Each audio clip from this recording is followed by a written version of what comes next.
Tu parles avec ceux qui te parlent. Tu as ami avec ceux qui sont tes amis. Non, la Bible dit d'aller au-delà de ces choses. Ces choses-là, le monde fait ça déjà. Ceux qui saluent les gens là, le monde fait ça. Mais en toi, en tant qu'enfant de Dieu, qu'est-ce que tu fais d'extraordinaire? Si tu salues seulement ceux qui te saluent, tu ne fais rien d'extraordinaire. Et ce sont des fruits, mais ce sont des mauvais fruits. Parce que c'est pas ça que Dieu veut. Amen. Amen. Il faut porter du bon fruit, bien-aimé. Comment tu pardonnes? Comment? Il y a des gens qui pensent que pardonner, c'est quitter dans une assemblée. Non. Parce que quelqu'un t'a fiché, parce que quelqu'un t'a dit quelque chose qui ne t'a pas plu, alors tu dis bon, c'est que si je te pardonne, tu t'en vas. Ça, c'est pas pardonner, c'est abandonner. Et puis les gens sont prêts à quitter des communautés à cause de ça. Non, dans l'église, il n'y a pas l'amour là-bas. Il n'y a pas l'amour là-bas. Mais est-ce que toi, tu as manifesté de l'amour? Est-ce que toi, tu as manifesté de l'amour? Amen. Et puis on porte des mauvais fruits. Des fruits qui ne sont pas dignes d'un enfant de Dieu. L'incrédulité, l'ingratitude. Ce sont des fruits là. Dieu ne veut pas dans sa maison, bien-aimée. C'est quel fruit tu es en train de porter? Quel champ d'arbre tu es dans la maison de Dieu? C'est quel fruit tu es en train de porter en tant que chrétien, bien-aimé? Il te faut porter des bons fruits, alléluia. Il faut aller au-delà de ce que les gens attendent de toi. Il faut aller au-delà, il faut pardonner comme il se doit. Il faut aimer comme il se doit. Il faut reconnaître les bienfaits de Dieu. Aujourd'hui, la reconnaissance. On n'est pas reconnaissant. Amen. Quand j'étais enfant, je partais à l'école et je disais que mes parents ne faisaient pas assez pour moi parce que chaque jour, il y a des gens qui envoyaient de l'argent, puis ils payaient du pain, les 10 heures. Voilà, eux, chaque fois, ils ont l'argent, puis ils payent, Maintenant, moi, il n'est pas 100 francs, même 50 francs, même 25 francs, il n'y en a pas. Je dis, mon papa ne fait pas assez. Oh, c'est que j'avais oublié. Le père avait mis toute son énergie en place. Il avait pris même crédit pour me scolariser simplement. Pour dire, va mon petit, peut-être l'avenir va te trouver devant là-bas. Mais moi, comme je n'avais pas 100 francs, comme je n'avais pas 25, j'ai dit non, papa ne fait pas assez. Oh, c'est tout son énergie là mis en place. Amen. Parce que tu vois les autres mériter un peu que toi, tu dis ce que les gens te font là, c'est insuffisant. Parce que tu vois les gens un peu plus haut que toi, tu dis ce que les gens font là, c'est insuffisant. Bien aimé, reconnais d'abord ce que les gens sont en train de faire. C'est très important. Reconnais d'abord. Est-ce que le pain qui est donné là, est-ce que tu reconnais d'abord? Dieu dit reconnais, il va te donner encore beaucoup. Amen. La reconnaissance. Et ce que je voulais attirer votre attention sur cette affaire, c'est que nous ne sommes pas un enseignement, ce message est vraiment très long. Vous avez vu qu'on n'a pas donné la définition du fruit, et puis parler du fruit en tant que tel, et puis parler de l'arbre en tant que tel. C'est un enseignement, c'est un séminaire au fait. Mais on a envie de faire un message, amen, une prédication. Et si je vais poser une question, que moi-même je vais répondre, pour dire, comment tu donnes offrande à la maison de Dieu? Les offrandes que vous avez faites ce matin-là. Si je demande, pourquoi tu as donné ce matin dans la maison de Dieu? Sans doute. Bon, peut-être qu'il y a des exceptions. Mais la plupart vont dire ici présentement, c'est pour que Dieu me bénisse. Comme on n'est pas en enseignement, je ne vais pas vous demander. Amen. Ils vont dire, c'est pour que Dieu me bénisse.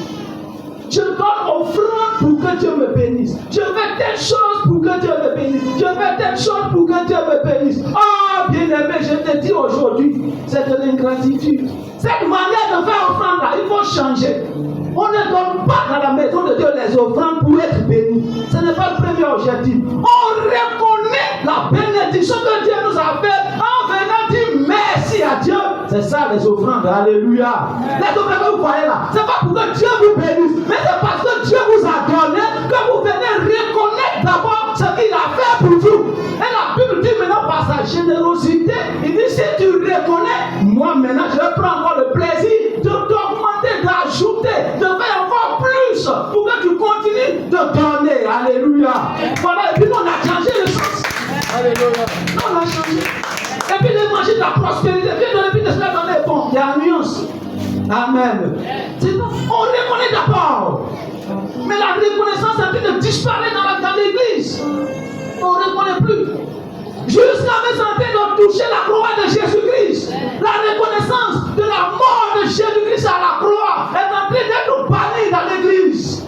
Aujourd'hui, vous allez voir, toutes les prédications, la plupart des prédications, ce sont des choses qui tournent autour de l'argent. L'argent. Je ne dis pas que l'argent est mauvais, je ne suis pas contre l'argent. Moi, je veux beaucoup d'argent. Mais les prédications qui tournent autour de l'argent. Si tu es malade, on dit envoie de l'argent. Si tu veux avoir un concours, on dit envoie de l'argent. Si tu veux avoir de la promotion, on dit envoie de l'argent. Si tu veux une longévité, on dit envoie de l'argent. Tu es malade, tu as besoin d'être opéré, on dit envoie de l'argent. Tu n'as pas passé les examens, on dit envoie de l'argent. Bien aimé, si l'argent pouvait faire tout ça là, pourquoi Jésus est mort? Pourquoi cette souffrance douloureuse là? Pourquoi Jésus a pris pourtant à la place de Jésus-Christ l'argent pouvait régler? On a dit de confondre, on a dit de mélanger l'évangile de Jésus-Christ et la reconnaissance de la manifestation de la mort de Jésus à la croix est en train d'être bannie aujourd'hui. Bien-aimé, reconnais ce que tu as fait dans ta vie. Alléluia. La reconnaissance du bien de Jésus-Christ. Ce que tu es en train de faire dans ta vie, ce que les hommes de Dieu sont en train de faire, ce que tes amis sont en train de faire, ce que les frères sont en train de faire, ce que ta famille est en train de faire. Reconnais d'abord. Et Dieu dit, il va ajouter la reconnaissance bien-aimée et l'amour véritable aujourd'hui. Est-ce que tu aimes comme il se doit? Est-ce que tu pardonnes comme il se doit? Ou bien tu pardonnes comme les gens du monde? Tu es à l'église et puis tu ne parles pas avec une chair. Vous saluez et puis vous passez et puis tu t'en vas saluer l'autre. Ça, ce n'est pas du bon fruit. Amen. Ou bien tu salues, comme on est là, on est obligé de. Et puis tu salues. Quand tu es obligé parce que moi il est là ou bien elle est là. Bien aimé, nous devons aimer véritablement. C'est le fruit que Dieu veut que nous portons. Amen.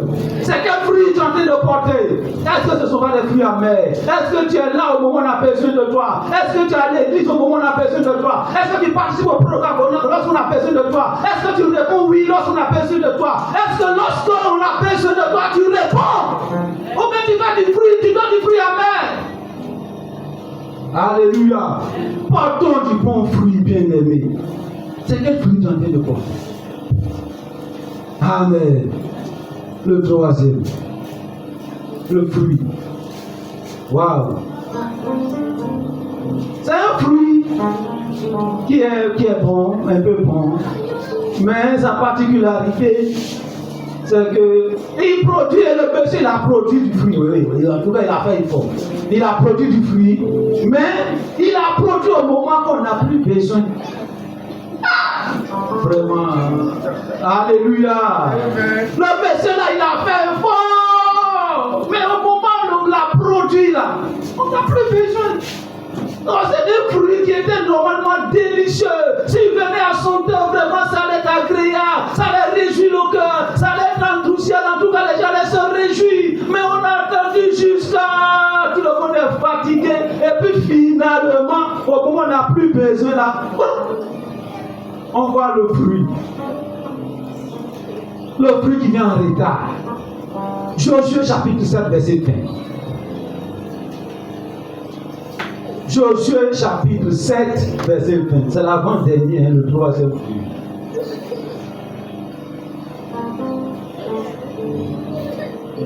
Qui est arrivé?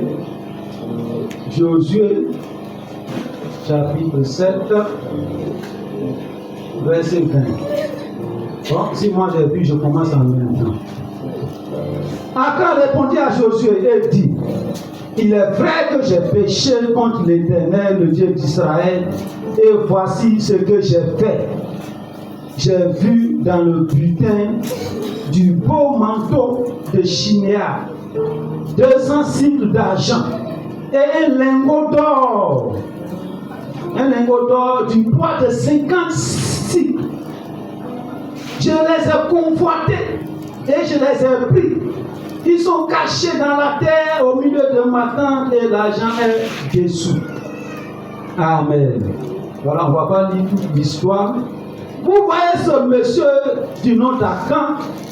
Lorsque Dieu a envoyé les enfants d'Israël, c'est lui qui a baissé la tête là.